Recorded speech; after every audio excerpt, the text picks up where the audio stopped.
విలువలు, విశ్వసనీయత అన్న పదానికి అర్థం చెప్పా. చేయగలిగిందే మనం చెప్పాలి, చెయ్యలేము అని తెలిసినప్పుడు నోట్లో నుంచి ఆ మాట రాకూడదు అని చెప్పి.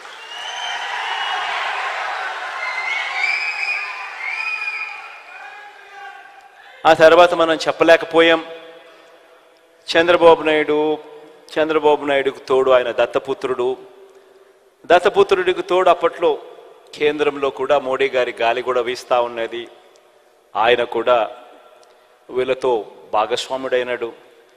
అందరూ కలిసి ప్రజలను మొత్తానికైతే గొప్పగా మోసం చేశారు.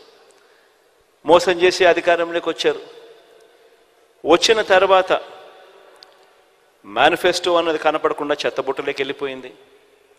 మేనిఫెస్టో ఎక్కడ ఉంది అని కనీసం వెబ్సైట్లలో వెతుకుతే వెబ్సైట్లలో కూడా మేనిఫెస్టో కనిపించుకోకుండా చేశారు. ఎక్కడా కూడా ఎన్నికలప్పుడు మేము ఇది చెప్పాము, ఇలా చెప్పినాం కాబట్టి ఇది మేము చేస్తున్నాము అని చేయలేకపోగా క్యాడర్ కనీసం గ్రామాలలో ఇళ్లకు వెళ్ళి కూడా చెప్పుకోలేని పరిస్థితి. చివరికి ఏం జరిగింది? మోసం ఎప్పుడూ నిలబడదు.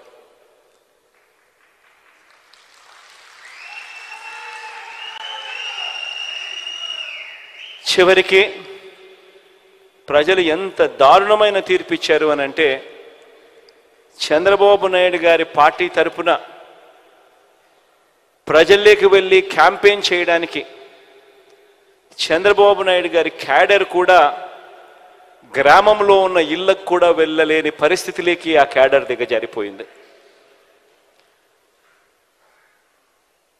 క్యాడర్ అంటే ఫలానా నాయకుడు మావాడు అని చెప్పి కాలర్ ఎగరేసుకొని చెప్పాల్సిన పరిస్థితి నుంచి ఫలానా నాయకుడు మావాడు అని చెప్పడానికి భయపడి ఏకంగా గ్రామాలలో ఇళ్లకు కూడా వెళ్ళి చెప్పాలంటే కూడా భయపడే పరిస్థితిలోకి క్యాడర్ పోయింది. ఎన్నికలు అయిపోయాయి.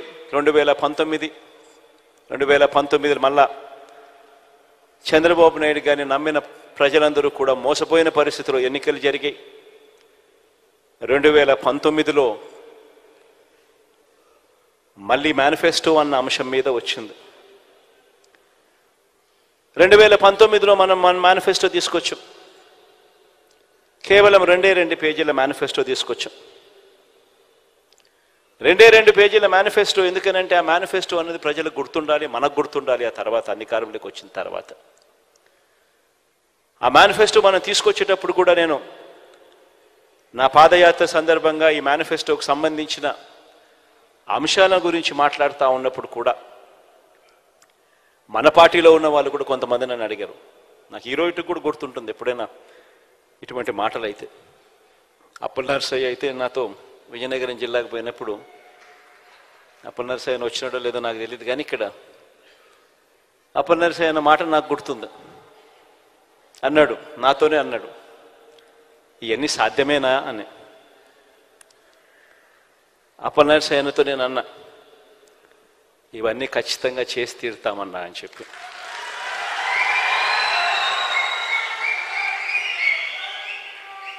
అన్ని ఆలోచన చేసిన తర్వాతనే ఈ నిర్ణయాలకు తీసుకున్నాం. అన్ని ఆలోచన చేసిన తర్వాతనే వీటి గురించి ప్రస్తావిస్తూ ఉన్నాను. ఇందులో చెప్పిన ప్రతి మాట ఖచ్చితంగా నెరవేరుస్తానన్నా అని చెప్పి నేను చెప్పాను.